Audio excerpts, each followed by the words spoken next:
Okay, AP Statistics, we are going to look at example 2 here, and we're going to talk about 2 dice. Well, if we're just rolling 1 die, that's just 6 sides, we don't really need to think about that too much. But when we're rolling 2 dice, we need to think about all the possible outcomes.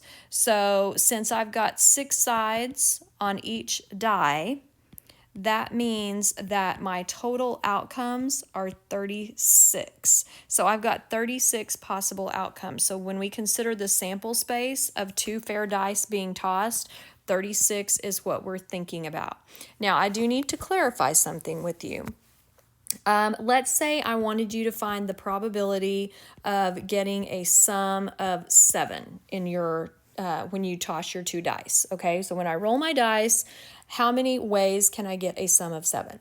Well, since each die is independent of the other one, there are several outcomes possible here.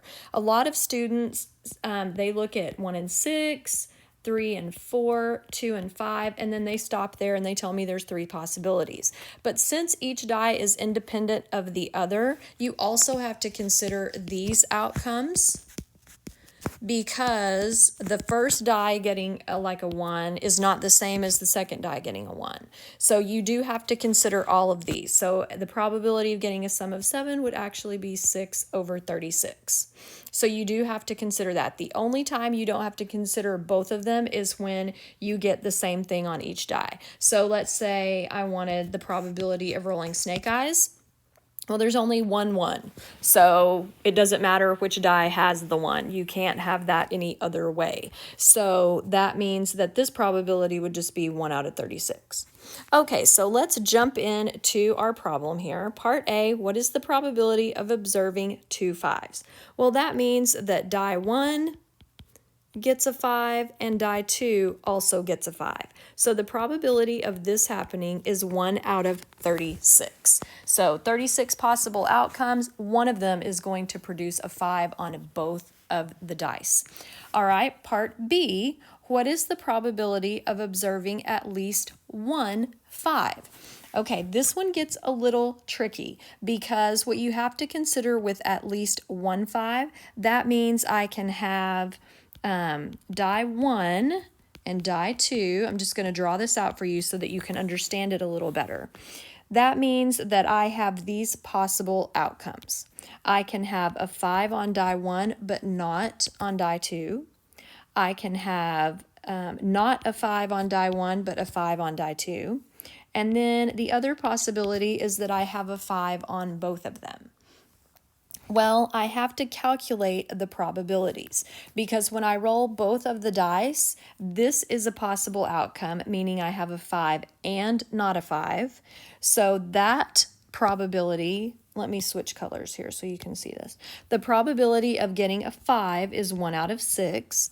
The probability of not getting a 5 is 5 out of 6. So the probability of rolling 1 out of 6 and 5 out of 6 is going to be 5 out of 36. I'm emphasizing the word and because that means I've got 2 independent events that can multiply together. All right, the next situation is the probability of not getting a 5, which is 5 over 6, times the probability of getting a 5, which is 1 over 6. So not and 5, that would be, again, I'm erasing myself here, 5 over 36. The probability then of getting a 5 is 1 over 6 times 1 over 6. So getting both 5s is 1 over 36. So here's what you have to consider. I can get at least 1 5 in 3 different ways. I can get it in this way, or in this way, or in this way, or implies addition. So now I'm going to add those up, and my probability of getting at least 1 5 is 11 out of 36 because I can get it this way, or this way, or this way. Okay, last one. Oh, wait, before we leave that, I need to remind you about something. The probability of getting at least 1 5, okay, so the probability of at least 1, better use a word here, 5 is the opposite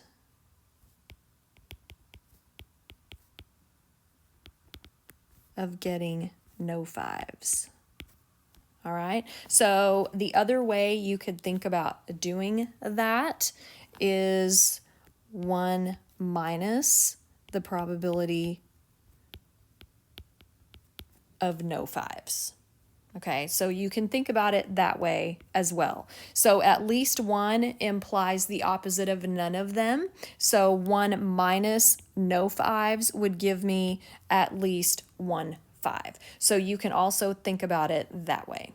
Some people like to think about it that way. Some people, it makes their head hurt. Whatever floats your boat.